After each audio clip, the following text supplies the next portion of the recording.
Okay, silence.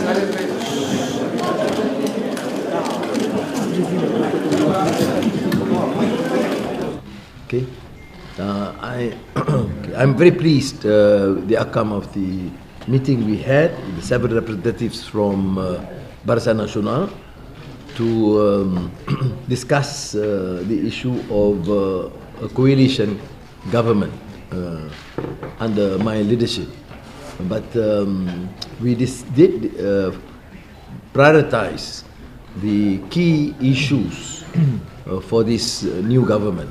Firstly, stability. We require political stability to carry the country forward. But I'm extremely pleased because the focus is on the economy. An inclusive government will have to focus on governance and the economy, which has been virtually stagnant in the last few years. Well, this has not been conclusive because Barisan Nasional says, whether I'm personally very satisfied, but I think they want to go through the process of other meetings before they come up with a final decision.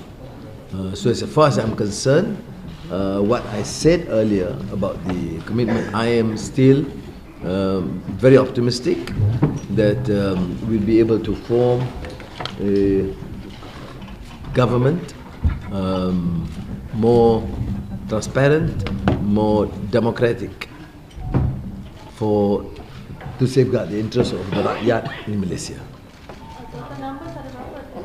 Okay, sekarang ni merujuk kepada kenyataan yang dibuat sebelum ini oleh Bersatu untuk Perikatan Nasional. Satu dua saya masih tidak faham kerana orang-orang yang telah terlibat itu juga telah menghubungi kita kerana itu dibuat sebelum ada perbincangan dan perundingan dan ketetapan yang dibuat oleh masing-masing parti. Saudara juga telah meneliti kenyataan Barisan Nasional bahawa mereka akan membuat keputusan secara satu pasukan and block dan demikian semua tanda tangan yang dibuat oleh sebelumnya itu terbatal. Jadi dengan itu dia meletakkan kemungkinan kita menubuhkan kerajaan dengan majoriti yang lebih besar daripada yang kita jangka. Bagaimana dengan kenyataan YB sebelum yang dalam menyatakan menolak PH dan DAP? Ya, dia menolak PH dan DAP mungkin gandeng dengan DAP government atau PH government. This is essentially coalition or unity government. Can you repeat the question before that in English? Well, the question is in regard to the former defense minister, the MP for Semerong, who is alleged to have said that he will not support any government with PH or DAP. And my response to that is that there's no DAP government here or a PH government. It's a coalition government, a unity government. So I believe he has now revised his views. It remains to be seen. How would you address people's anger? Sorry, you have a follow-up question here. Oh, I'm sorry. Did Zahid Hamidi, as you know, he faces dozens of corruption charges. Did he put in any request in any of these conversations that there would be any interference in the justice system? And if so, what was the response? There was no reference at all to the issue of present or anticipated charges. We did stress the importance of governance, which was shared, the importance of inclusiveness and unity, which was also agreed upon, and the focus on the economy. So I want to make it very clear, this was not raised at all in either private meetings or in the formal meetings. How would you address people's anger towards your coalition with Barisan Nasional then?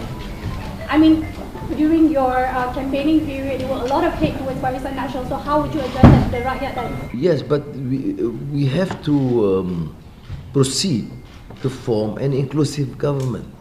You know, there was, we still gain and generally accepted as the biggest bloc in the elections and quite comfortable in terms of the number of votes we secure as compared to Perikatan Nasional. That's accepted. But we still require the support of all parties. But the key and fundamental issue here is no compromise on the issue of governance and the focus on the economy. And that, once it's agreed upon, then we have to move on. As we have always said, we have to save the country. Yes, any string attached in the discussion of cooperation with BN? The second question is, even BN agreed, we still lack the number to form majority, and BN already announced that they have the number. What is your take? Thanks. I mean, you have to ask PN to substantiate their claim. Set by BN. No, the condition. I mean, I have said, and I reiterate that I am extremely pleased with the pace of exchanges that we had, including the formal negotiations. There was virtually no condition attached except for issue of unity. To focus on the economy. Of course, it'd be natural to say that they must have adequate representation. In any coalition, parties must be represented, and that's all. But there's no unreasonable condition imposed.